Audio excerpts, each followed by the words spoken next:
Oke, selamat pagi, Mukdiana. Sebelumnya izin memperkenalkan diri. Saya Kevin Fernando Siombing dengan dengan NIM 2340405038. Saya akan membahas tentang tindak pidana yang berkaitan dengan tindak pidana perbankan. Yang dimana tindak pidana perbankan ini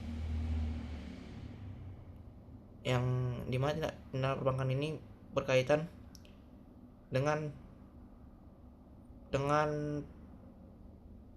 pidana yang dilakukan di bank dengan pihak-pihak yang terkait di bank. Langsung aja, yang pertama, tindak pidana yang berkaitan dengan pihak yang terkait, yaitu karena banyaknya pihak yang berhubungan dengan bank. Undang-undang perbankan ini mengatur tentang tindak pidana yang melibatkan pihak-pihak terafiliasi dan pemegang saham. Peraturan ini mengatur agar pihak tersebut tidak melakukan tindakan yang merugikan kepatuhan bank terhadap ketentuan perundang-undangan yang berlaku. Selanjutnya ada pasal-pasalnya, yaitu yang pertama itu ada pasal 50 Undang-Undang Perbankan, yang dimana pasal ini mengatur tentang pihak terafiliasi yang dengan sengaja tidak melaksanakan langkah-langkah yang diperlukan untuk memastikan ketaatan bank terhadap undang-undang dan peraturan yang berlaku di perbankan ini, sehingga ada ancaman pidananya, yakni penjara paling singkat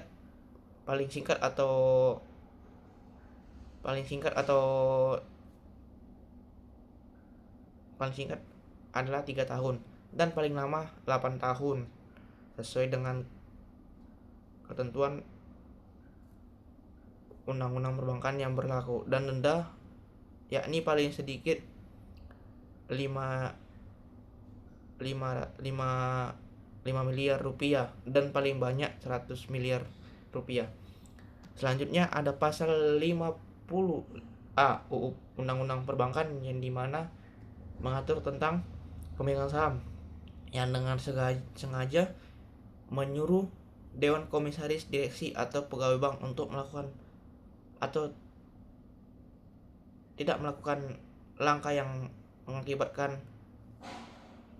bank tidak taat pada ketentuan hukum, dan terdapat ancaman pidana penjara paling singkat yakni 7 tahun dan paling lama 15 tahun, dan denda paling sedikit sebesar 10 miliar rupiah dan paling banyak 200 miliar rupiah. Selanjutnya ada tindak pidana di bidang perbankan, yang dimana tindak pidana di bidang perbankan ini mencakup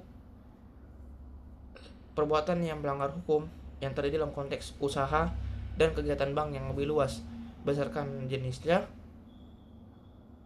dibagi yang pertama ada tindak pidana umum berdasarkan KUHP atau Kitab Undang-Undang Hukum Pidana. Yang kedua ada pidana khusus yang meliputi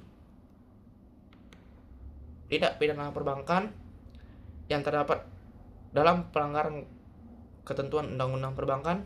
Selanjutnya ada tindak di perbankan syariah, yakni tindak pidana ini sendiri terdapat dalam undang-undang perbankan yang berhubungan dengan syariah.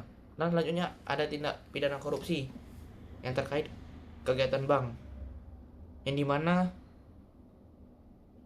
tindak pidana korupsi ini yang bisa disebut dengan tipikor yang dilakukan di dalam perbankan. Selanjutnya ada tindak pidana pencucian uang yang melibatkan transaksi perbankan, yakni TPPU, yang dilakukan oleh satu pihak dalam money laundering untuk menguntungkan dirinya sendiri atau pribadi. Selanjutnya ada perbedaan istilah tindak pidana perbankan dan tindak pidana di bidang perbankan, yang dimana tindak pidana perbankan ini adalah yang dilakukan oleh orang yang bekerja dalam bank dan memenuhi unsur-unsur yang diatur dalam pasal 46 sampai pasal 50A atau pasal 59 sampai pasal 66 Undang-Undang Perbankan. Selanjutnya ada tindak pidana di bidang perbankan, mencakup tindak pidana yang dapat dilakukan orang di dalam dan di luar bank yang berkaitan dengan kegiatan perbankan, serta tindak pidana lain yang berhubungan dengan bank. Di sini juga ada beberapa kesimpulan dari tindak pidana perbankan ini. Yang pertama, ada pihak terafiliasi dan pemegang saham diatur ketat agar tidak menghalangi kepatuhan bank terhadap hukum.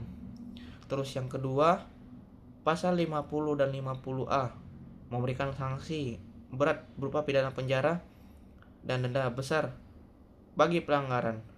Yang ketiga, tindak pidana yang dari kesimpulan yang bisa diambil yang ketiga, tindak pidana perbankan lebih luas dan mencakup berbagai jenis kejahatan baik oleh orang dalam maupun di luar bank.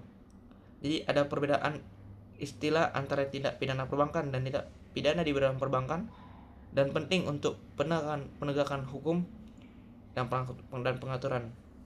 Dan sedikit juga, tindak pidana di bidang perbankan ini juga banyak yang dilakukan oleh satu pihak demi kepentingan pribadi, sehingga yang ditimbulkan adalah untuk menguntungkannya,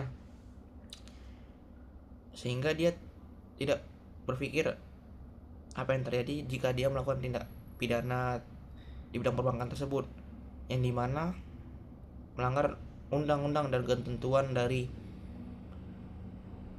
undang-undang perbankan tersebut. Dan selanjutnya ada makna yang bisa saya ambil dari tindak pidana perbankan ini adalah mengatur dalam dua hal pasal undang-undang perbankan tersebut. Maknanya, jika yang pertama maknanya jika pihak terafiliasi tersebut melakukan tindak pidana di bidang perbankan, mereka dapat merugikan dirinya sendiri dan kepatuhan terhadap bank. Selanjutnya, makna yang kedua, mereka juga dapat dikenakan ancaman pidana dan juga berupa sanksi dan juga berupa denda dari tindak pidana tersebut. Oke, sekian dari saya. Terima kasih. Shalom.